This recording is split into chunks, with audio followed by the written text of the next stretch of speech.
Praneeth group వారి group park Spanish model triplex Vilas Dundigal Gagillapur. మరిన్ని వివరాలకి ఈ కింద నంబర్ని సంప్రదించండి. వాస్తవానికి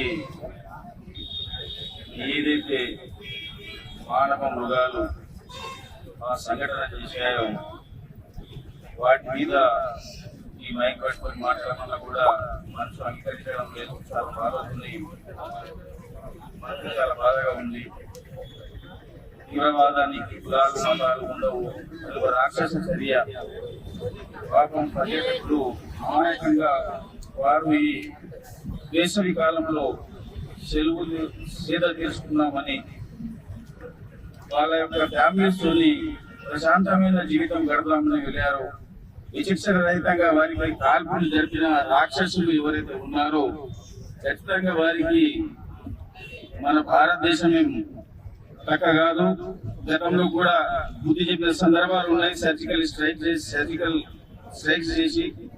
అలాగే వీరిని కూడా ఏదైతే వాళ్ళు ఈ క్రూరత్వానికి పాల్పడ్డారో దీనికి ఖచ్చితంగా మన దేశం తీవ్రంగా స్పందిస్తుంది.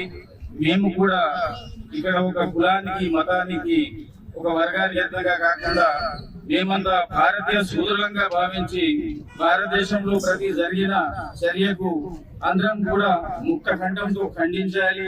భవిష్యత్తు కూడా ఏ సంఘటన జరిగినా అది ఏదైనా గాని మానవత్వానికి మంట కలిపే సంఘటన అయితే ఖచ్చితంగా మనం అందరము ఒకటే భారతదేశ పౌరులుగా ఇటువంటి చర్యలను ఖండించాలి.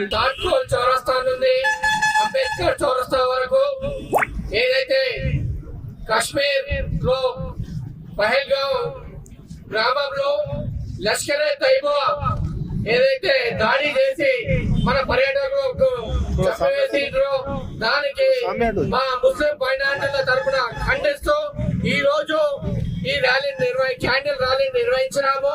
అలాగే ఎవరైతే చనిపోయారో వాళ్ళకి దేవుడు ఆత్మలకు శాంతించాలని, వాళ్ళ కుటుంబ సభ్యులకు వాళ్ళకు మంచిగా జరగాలని ఈ సందర్భంగా మేమందరం కోరుకుంటున్నాము. అలాగే కేంద్ర ప్రభుత్వాన్ని కోరేది ఒకటే, ఏదైతే లష్కర్ తైబా వాళ్ళు దాడి చేసి చంపిన వాళ్ళను పట్టుకొని వాళ్ళను కూడా ఇదే విధంగా క్రూరంగా చంపాలని మా ముస్లిం మైనారిటీల అందరి తరఫున కోరుతున్నాము. మరిన్ని వీడియోస్ కోసం ఛానల్ ని సబ్స్క్రైబ్ చేయండి. లేటెస్ట్ అప్డేట్స్ కోసం వాట్సాప్ ఛానల్ ని ఫాలో అవ్వండి. ఆ లింక్ డిస్క్రిప్షన్ లో ఉంది.